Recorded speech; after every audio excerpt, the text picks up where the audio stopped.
Assalamualaikum warahmatullahi wabarakatuh. Perkenalkan, nama saya Muhammad Arif Billah, NRP 236201079, kelas TRKBAD angkatan 2020. Di sini saya akan menjelaskan dan memaparkan tentang praktikum yang telah saya lakukan mengenai flownet atau jaringan aliran rembesan. Sebelum itu kita harus tahu apa itu flownet atau aliran rembesan. Rembesan adalah air yang keluar atau masuk ke dalam suatu material. Flownet ini memiliki ciri atau sifat yang selalu tegak lurus dengan garis ekipotensial, di mana ekipotensial adalah pengurangan potensial air akibat perubahan elevasi muka air. Titik yang mempunyai potensial yang sama disebut sebagai garis ekipotensial. Nah, jika kita lihat dari gambar ini, garis ekipotensial akan ada dan searah dengan potensial elevasi air secara hidrolis. Kemudian, dari garis-garis ekipotensial ini akan ditarik yang searah tegak lurus dan akan menghasilkan garis aliran rembesan seperti ini. Jika ini merupakan garis ekipotensial, maka jika kita ambil tegak lurus dari garis ini, maka akan menghasilkan garis aliran rembesan seperti itu. Dan ini merupakan yang disebut sebagai flownet.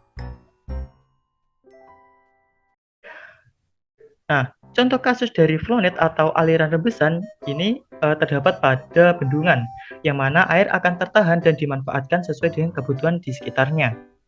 Nah, air yang tertahan ini dapat mengalami rembesan ke arah bawah dan melewati bawah bendungan. Hal ini jika tidak dikendalikan maka akan mengakibatkan terjadinya kerusakan dan akan mengalami kegagalan dalam bendungan tersebut. Nah, pada gambar ini kita tahu bahwa garis biru ini merupakan garis dari aliran flownet. Sementara pada garis-garis yang berwarna hijau ini merupakan garis ekipotensial. Nah, rembesan selain dapat terjadi pada tanah yang ada di bawah bendungan, rembesan ini juga dapat terjadi pada tubuh bendungan, khususnya pada bendungan yang memiliki tipe urukan seperti gambar berikut.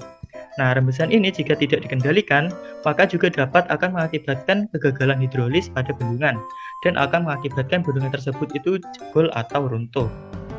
Pada gambar yang dapat terlihat bahwa garis ekipotensial ini ditujukan pada garis putus-putus. Nah, dan tergantung pada beda kedalamannya terhadap muka air. Selain itu, dengan menarik garis searah dengan tegak lurus terhadap garis ekipotensial ini, maka dapat kita ketahui bahwa garis aliran rembesan yang terjadi pada bendungan ini ditujukan pada garis ini. Ini merupakan garis dari flownet atau aliran rembesan. Nah, pada gambar ini maka dapat diketahui bahwa faktor-faktor yang mempengaruhi debit flownet atau aliran pada rembesan adalah sebagai berikut, yaitu yang pertama, massa jenis dan kekentalan cairan, kemudian faktor kekasaran dan permeabilitas tanah, kemudian gradien hidrolik, dan juga panjang atau juga kedalaman. Sehingga berdasarkan hukum Darcy, debit aliran rembesan dapat dirumuskan sebagai berikut, di mana Q adalah debit aliran, kemudian K kecil merupakan koefisien rembesan yang didapat dari gamma atau berat jenis cairan, kemudian K atau rembesan absolut, dan eta merupakan kekentalan cairan. Kemudian di sini juga ada delta H yang merupakan beda tinggi antara upstream dan downstream, yang mana upstream ini merupakan daerah hulu dari bendungan dan downstream ini bagian hilir dari bendungan. Beda ketinggian muka airnya itu berapa seperti itu, ini delta H-nya. Kemudian ada L yang merupakan panjang aliran yang didapat dari sini hingga ke sini seperti itu, dan juga terdapat A yang merupakan luas permukaan bidang rembes. Nah, dari persamaan ini dapat diketahui bahwa kekentalan suatu cairan ini berbanding terbalik dari debitnya, sehingga semakin kental suatu cairan ini maka akan semakin kecil debitnya. Selain itu, berdasarkan persamaan ini juga dapat diketahui bahwa panjang lintasan rembesan itu berbanding terbalik juga dengan debit, sehingga semakin panjang lintasan maka semakin lambat juga alirannya. Kemudian setelah mengetahui dasar teori tentang flow net atau aliran rembesan, dapat dibuat tujuan sebagai berikut, yaitu yang pertama yaitu untuk mengetahui pengaruh ketinggian posisi terhadap kecepatan rembesan, kemudian yang kedua yaitu untuk mengetahui pengaruh jenis cairan terhadap kecepatan rembesan. Kemudian untuk alat dan bahan yang perlu dipersiapkan yaitu yang pertama, alat, yaitu terdapat akuarium yang berukuran kecil, kemudian pipet tetes yang berjumlah 3 buah ukuran 20 cm, kemudian botol air mineral sebanyak 3 buah, dan juga perangkat videografis berupa kamera ataupun HP. Kemudian yang kedua yaitu ada bahan, yaitu yang pertama terdapat air, kemudian warna makanan yang berjumlah 3 warna yang berbeda, kemudian terdapat alkohol, sabun cair, pasir, dan juga batu kerikil. Langkah awal yang perlu dilakukan yaitu menyiapkan alat dan bahan. Selain itu, menyusun pasir hingga menyerupai bendungan urukan.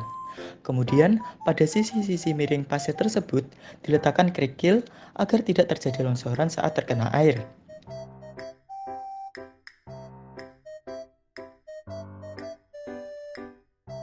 Pada percobaan pertama ini, saya menggunakan fluida air yang diberi warna yang berbeda. Kemudian dimasukkan ke dalam pipet. Setelah itu nantinya air dalam pipet ini akan dikeluarkan di dalam urugan pasir dalam akuarium dengan posisi ketinggian yang berbeda. Nah, harapannya dengan menggunakan jenis fluida yang sama ini namun dengan posisi ketinggian yang berbeda akan dapat diketahui pengaruh ketinggian terhadap aliran rembesan. Hasil dari percobaan pertama ini yaitu semakin tinggi posisi rembesan, maka semakin cepat aliran rembesannya.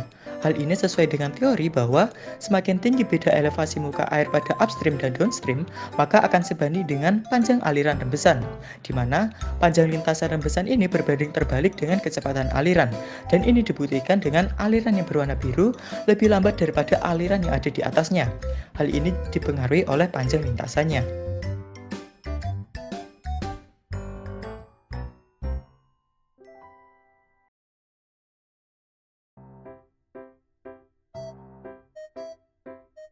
Kemudian pada percobaan kedua ini saya menggunakan 3 fluida yang berbeda, yaitu air yang berwarna merah, kemudian alkohol yang berwarna hijau, dan juga sabun cair yang berwarna biru. Dan kita ketahui bersama bahwa ketiga fluida ini memiliki massa jenis dan kekentalan yang berbeda. Menurut sumber literatur, bahwa kekentalan sabun cair lebih besar daripada air, dan kekentalan air lebih besar daripada alkohol. Sehingga pada percobaan kedua ini, posisi sabun ada di bawah, kemudian alkohol, dan juga dilanjut air pada posisi yang paling atas.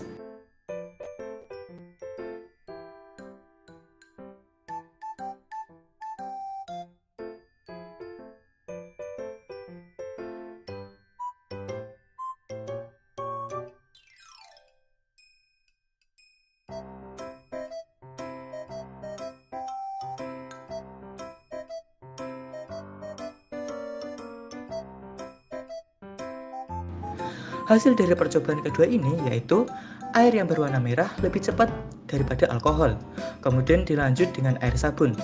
Hal ini sesuai dengan teori bahwa semakin kental suatu cairan, maka semakin lambat laju aliran tersebut.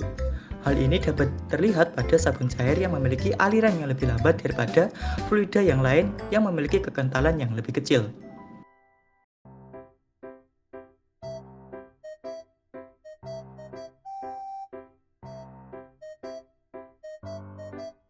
Kemudian pada percobaan yang terakhir yaitu saya menggunakan 3 fluida yang sama seperti pada percobaan kedua tadi, yaitu menggunakan air yang berwarna merah, kemudian alkohol yang berwarna hijau, dan juga sabun cair yang berwarna biru.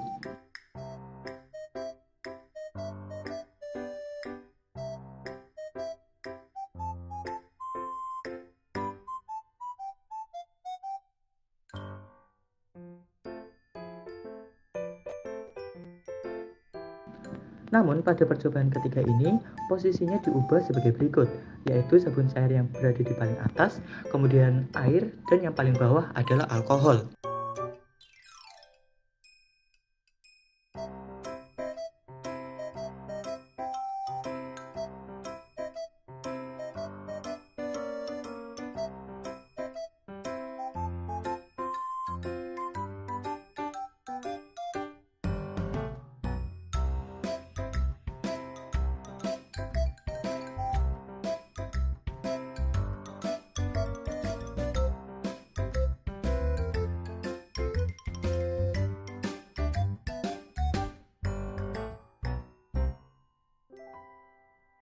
Hasil dari percobaan ketiga ini yaitu air yang berwarna merah lebih cepat membentuk garis trajektori flownet daripada sabun cair.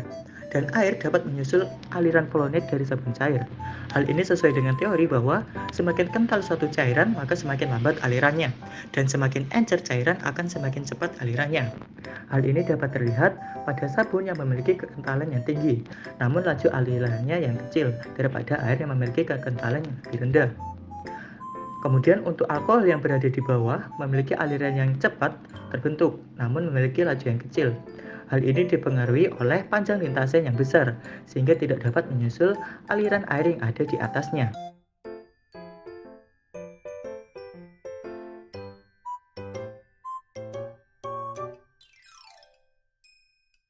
Kesimpulan yang didapatkan pada percobaan ini yaitu yang pertama, semakin tinggi posisi aliran, maka semakin cepat laju aliran rebusannya. Dan yang kedua yaitu, semakin besar kekentalan fluida, maka semakin kecil laju aliran rebusannya. Terima kasih atas perhatiannya, semoga bermanfaat. Wassalamualaikum warahmatullahi wabarakatuh.